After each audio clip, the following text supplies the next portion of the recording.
Sinaway ni Nathan si David. 12 kabanata. Ngayon, isinugo ng Panginoon si Propeta Nathan kay David.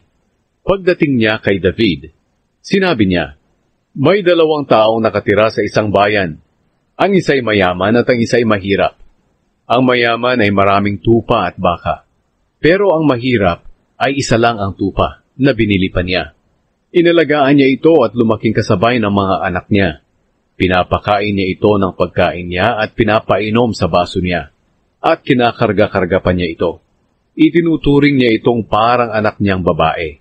Minsan may dumating na bisita sa bahay ng mayaman, pero ayaw niyang katayin ng baka o tupa niya para ipakain sa bisita niya. Kaya kinuha niya ang tupa ng mahirap, at ito ang inihanda niya para sa bisita niya. Labis na nagalit si David sa mayaman, at sinabi niya kay Nathan, "Isinusumpa ko sa Panginoon na buhay, na dapat patayin ang taong gumawa niyan. Dapat niyang bayaran ng hanggang 4 na beses ang halaga ng isang tupang kanyang kinuha, dahil wala siyang awa." Pagkatapos, sinabi ni Nathan kay David, "Ikaw ang taong iyon. Ito ang sinasabi ng Panginoon, ang Diyos ng Israel. Pinili kitang hari ng Israel at iniligtas kita kay Saul. Ibinigay ko sa iyo ang kaharian at mga asawa niya. Ginawa kitang hari ng buong Israel at Huda. At kung kulang pa ito, bibigyan pa sana kita ng mas marami pa riyan. Pero bakit hindi mo sinunod ang mga utos ko? At ginawa mo ang masamang bagay na ito sa paningin ko. Ipinapatay mo pa si Uriah na Heteo sa labanan. Ipinapatay mo siya sa mga Amonita at kinuha mo ang asawa niya.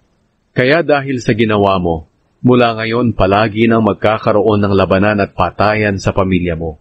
Dahil sinuway mo ako, at kinuha ang asawa ni Uriah upang maging iyong asawa." Ito pa ang sinasabi ng Panginoon, "May isang miyembro ng sambahayan mo ang maghihimagsik laban sa iyo. Ibibigay ko ang mga asawa mo sa taong iyon, na hindi iba sa iyo, at sisiping siya sa kanila na kitang-kita ng mga tao. Ginawa mo ito ng lihim, pero ang gagawin ko ay makikita ng hayagan ng buong Israel." Sinabi ni David kay Nathan, "Nagkasala ako sa Panginoon." Sumagot si Nathan, "Pinatawad ka na ng Panginoon, at hindi ka mamamatay sa kasalanang ginawa mo.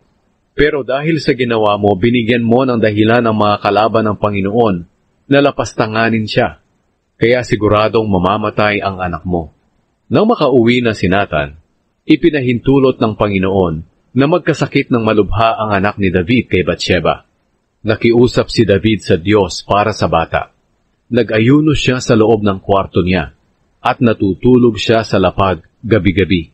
Pinuntahan siya ng mga tagapamahala ng kanyang sambahayan para pabangunin, pero ayaw niya, at ayaw din niyang kumain kasama nila.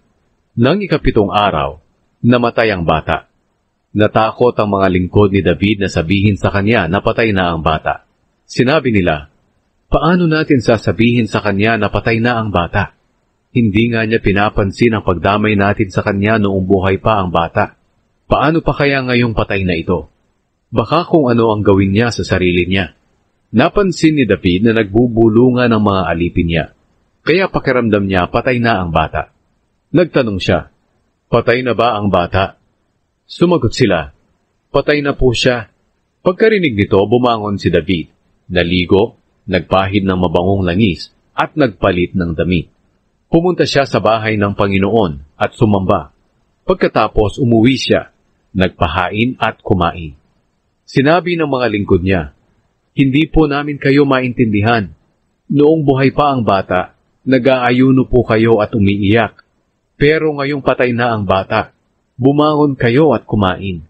Sumagot si David, "Oo, nag-ayuno ako at umiyak noong buhay pa ang bata, dahil iniisip ko na baka kaawaan ako ng Panginoon, at hindi niya payagang mamatay ang bata. Pero ngayong patay na ang bata, bakit pa ako mag-aayuno? Mabubuhay ko pa ba siya? Darating ang panahon na makakapunta ako sa kinaroroonan niya, pero hindi na siya makakabalik sa akin." Dinamayan ni David ang asawa niyang si Bathsheba, at nagsiping sila.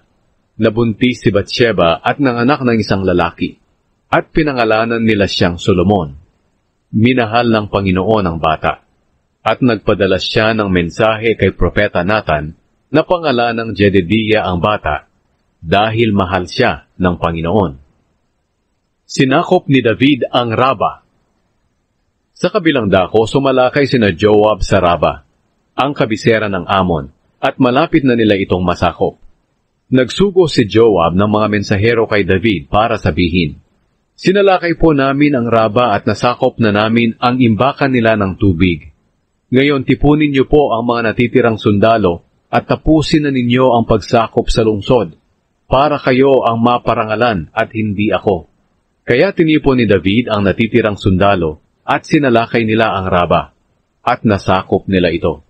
Kinuha ni David sa ulo ng hari ng mga Amonita ang gintong korona at ipinutong ito sa kanyang ulo. Ang bigat ng korona ay 35 kilo at may mga mamahaling bato. Marami pang bagay ang nasamsam ni David sa lungsod na iyon.